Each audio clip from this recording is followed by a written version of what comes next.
Good morning everybody, I'm Steve and welcome to Green Side Up. I thought I'd give you just a quick outside tour today, just to show you what the changing seasons are doing, so let's crack on. So we're down the back here, obviously at the flower area, the cut flower area, and those purple flowers over there, the spiky things, they're Cleome. We have got a few Gladies over there, and incidentally in the centre of the picture just above the Gladies is where I was the other day with the comfrey patch. That's all comfrey over there. We've got some Nicotianas here. Zinnias, they're fast getting past it now, as were many of the plants in here. A lot of them are well past it. The Tithonias are past their best, but still flowering, still trying, still cheering me up. So that's that side. I'll quickly spin you around. Of course there's the Nicotiana here. These are just brilliant. They just flower and flower and flower.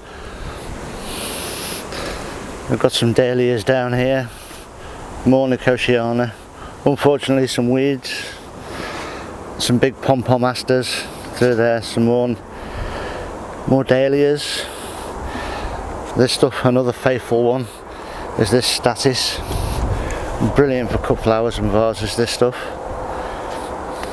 Over here the Snapdragons are past it. Hoping to dig this up this next week, this patch up here, and get these cornflowers out up here. I'm going to pick some flowers shortly.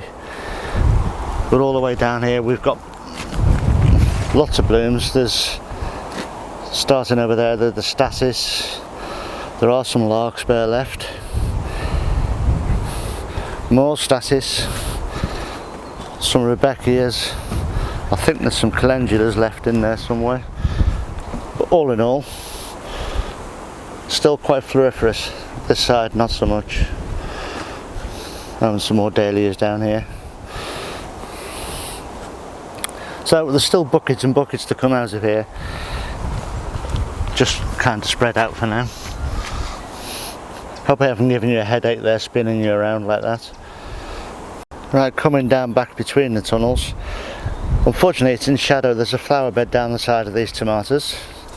These tomatoes are the same as I've been growing inside, the Crimson Crush, and again these are all grown from side shoots from the main plants.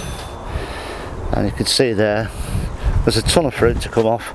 It's got to ripen up yet, but there's still plenty to come off there yet.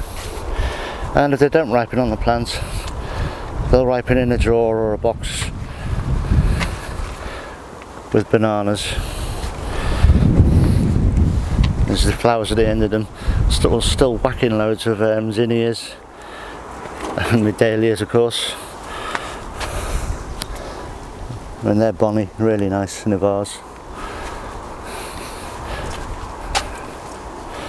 While he's in sunlight, we'll get this one as well.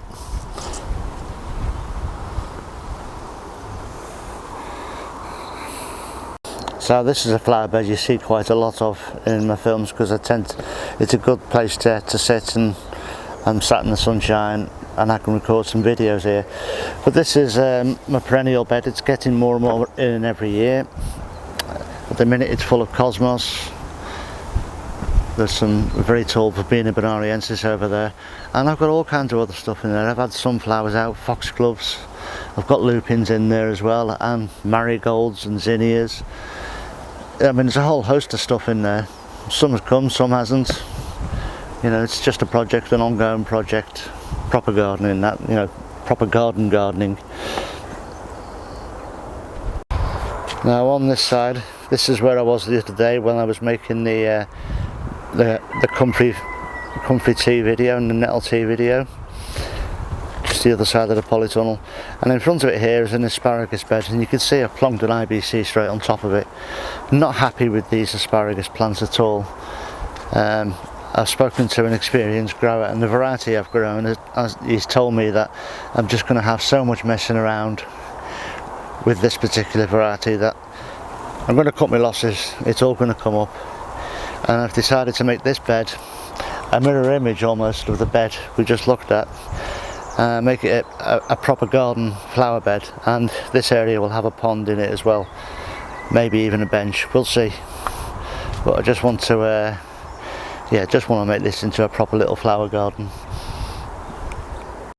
Now looking down at the front of the plot now, This is the area where the new no-dig raised beds are going in. Work's been going on here, and I've knocked all those beans down, took all the dahlias out, getting it mostly levelled, some of the rubbish off, and I should be ready for covering that tomorrow, I think, hopefully. And on the other side are the present no-dig beds.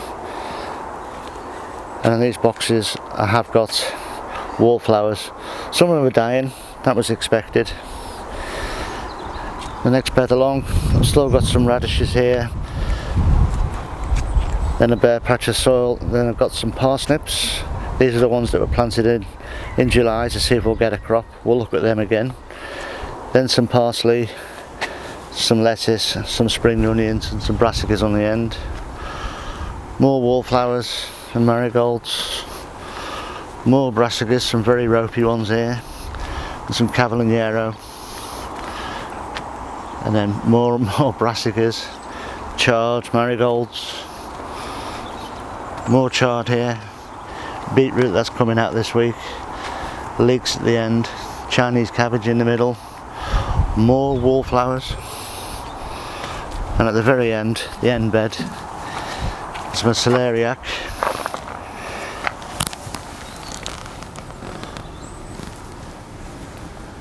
And some leeks at the end. So I thought I'd just give you a quick tour. Still tons of flowers to come out and produce is growing. At the same time I can still get lots of projects done. I've still got a whole pear tree full of pears over there to pick, so hopefully get them off in the next couple of days. Just pick some chard for tea tonight. Rather a lot actually, but you know, we like it, so that's good.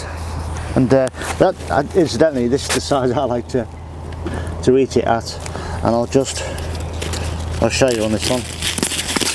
And so all I do is peel that off. That then gets chopped. It gets stir fried for a couple of minutes in the pan, and then at the last second this is chopped and that's just thrown in, and that is a beautiful meal. So there we go, that's the chard. Anyway, look after yourselves everyone, please stay safe, and I'll see you in a couple of days. Ta-ra now.